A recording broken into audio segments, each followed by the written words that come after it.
As the spring of 1942 thawed the frozen scars of the Eastern Front, Germany prepared for what would become its most audacious gamble.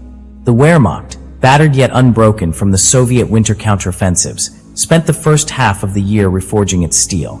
Rail lines were repaired, divisions refitted, and a grand deception was set in motion. Hitler's generals whispered of Moscow, the heart of the Soviet beast, and Soviet intelligence took the bait. Stalin's spies returned with confident reports that another strike toward the capital was imminent. As the Red Army strengthened its defenses around Moscow, a quiet storm brewed far to the south.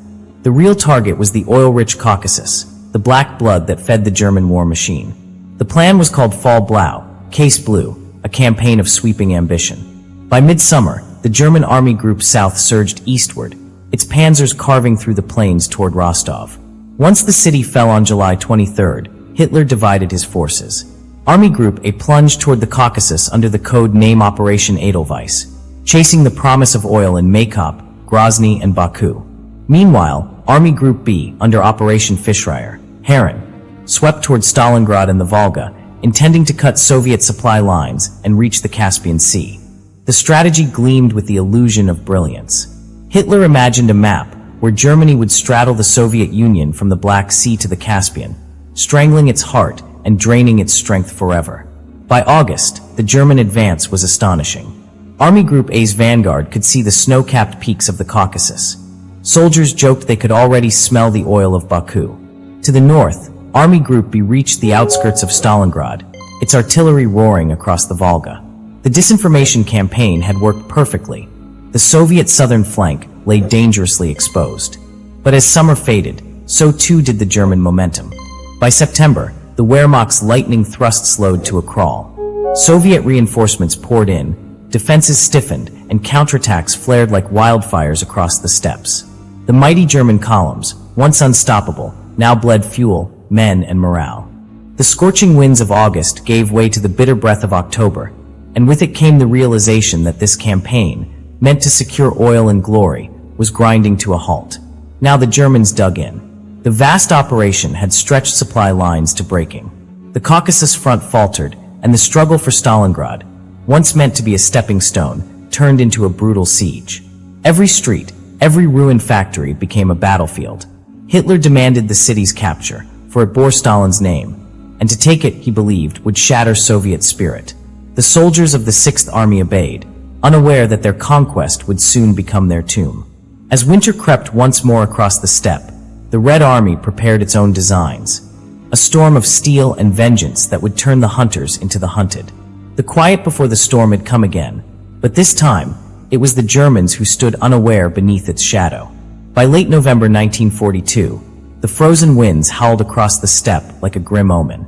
The once victorious German Sixth Army, under General Friedrich Paulus, had fought its way deep into Stalingrad's ruins, turning the city into a wasteland of smoke and shattered stone. Yet beneath that chaos, the Red Army was preparing a thunderclap. Stalin and his generals Zhukov and Vasilevsky had studied the German front, its stretched supply lines, its fragile flanks guarded not by German veterans, but by thinly spread Romanian, Italian, and Hungarian divisions. What began as a whisper of opportunity soon hardened into a plan of vengeance. Its name was Operation Uranus. On November 19, 1942, the steppe erupted. The Soviet southwestern, Don, and Stalingrad fronts struck like hammer blows on both sides of the German salient.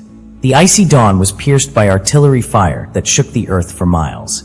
Soviet T-34s surged through the snow, crushing the Axis flanks in a storm of steel and smoke. Within 4 days, the trap had closed, and Stalingrad, the city of ruin, became the prison of nearly 300,000 German soldiers. When the radio crackled with news of encirclement, disbelief swept through German headquarters.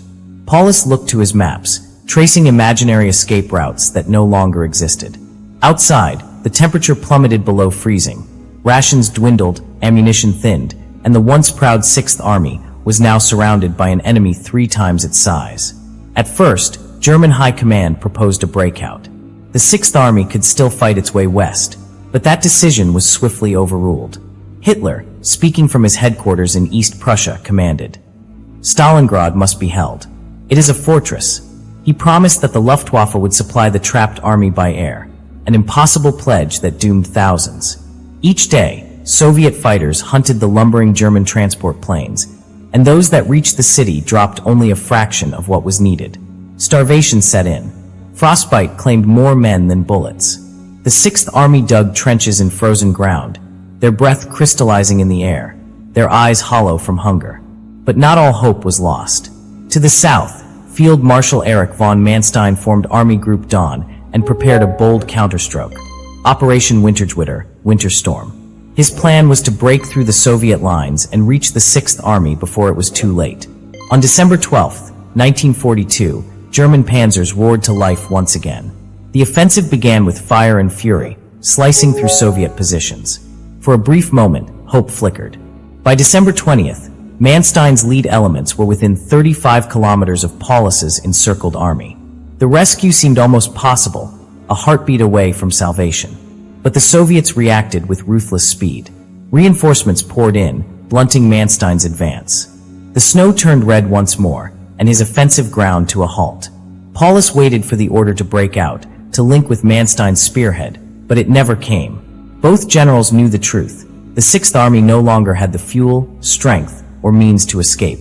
To leave the city would mean abandoning their wounded and risking total destruction. And if Paulus broke free, the Soviets could redeploy 7 armies once tied to the siege, annihilating the German southern front altogether. Trapped by circumstance, loyalty, and pride, Paulus obeyed Hitler's command to stand fast. As December faded into a bleak new year, the fate of Stalingrad, and with it, Hitler's dream of conquering the East, was sealed in ice and blood. The new year of 1943 dawned bleak and gray over the ruins of Stalingrad. Inside the frozen cauldron, what remained of the Sixth Army fought for survival, not victory. Their breath hung in the air like ghosts, their uniforms stiff with frost and filth. Ammunition was scarce, bread was a memory. The once proud German soldiers who had marched to the Volga now tore strips of wallpaper for fuel and boiled horse meat for food. The Luftwaffe, battered by Soviet anti-aircraft fire and winter gales, could no longer maintain the promised lifeline. Each transport plane that landed and departed carried not supplies, but the wounded and the dying, men begging to be lifted out of hell. For those left behind, only silence and hunger remained. While the encircled army froze in despair, the Soviet High Command debated its next step. Originally, Operation Saturn had aimed to drive all the way to Rostov, cutting off Army Group A in the Caucasus and trapping hundreds of thousands more Germans. But the unexpected resistance of Paulus's besieged forces forced a change in plans. The Red Army could not risk freeing up the entire German southern front, while the Sixth Army still clung to life. So Stalin approved a smaller but deadly alternative, Operation Little Saturn. The blow came in December 1942 and shattered the Italian Eighth Army on the Don River, driving what was left of the Axis lines into chaos. Soviet forces poured westward, pushing the front back hundreds of kilometers and threatening to cut the last lifelines to Stalingrad. Meanwhile, Manstein understood the larger danger. The loss of the Sixth Army, tragic as it was, could not be allowed to drag down the rest of the Wehrmacht. He realized that if Army Group A, still deep in the Caucasus chasing a mirage of oil, did not retreat swiftly, it would be swallowed whole. With cold calculation, he ordered a withdrawal. Across snow-choked passes and endless mountain roads, German columns retreated northward, abandoning the dream of Baku and the Caucasus oil fields forever. Every hour they gained was bought by the suffering of the Sixth Army still holding out in Stalingrad, their agony buying time for others to live. As Soviet Marshal A. Vasilevsky later admitted, the delay with the elimination of Paulus troops was the main reason that changed the operational situation in the Stalingrad and Middle Don directions and influenced the further development of Operation Saturn. Even in defeat, the Sixth Army served as a grim shield. By January 1943, the circle had tightened. Soviet artillery pounded the ruins day and night in Operation Ring, the final act. Entire divisions ceased to exist in hours. Paulus, recently promoted to field marshal, sat in a cellar beneath the shattered city hall, surrounded by the wreckage of his command. Hitler had promoted him with one purpose. No German field marshal had ever surrendered. But Paulus refused to take his own life. On February 2, 1943, he ordered the last of his men to lay down their arms. The battle was over. Out of nearly 300,000 who entered Stalingrad, fewer than 90,000 were taken prisoner, and only 6,000 would ever return home. As Soviet banners rose over the ruins, the myth of German invincibility crumbled with them. The loss at Stalingrad was more than a defeat, it was the shattering of an illusion. The Wehrmacht would never again reclaim the initiative on the Eastern Front. For the Soviets, it was a moment of rebirth, proof that the tide of war had turned. The Volga ran red that winter, but beneath its frozen surface flowed the current of a new destiny.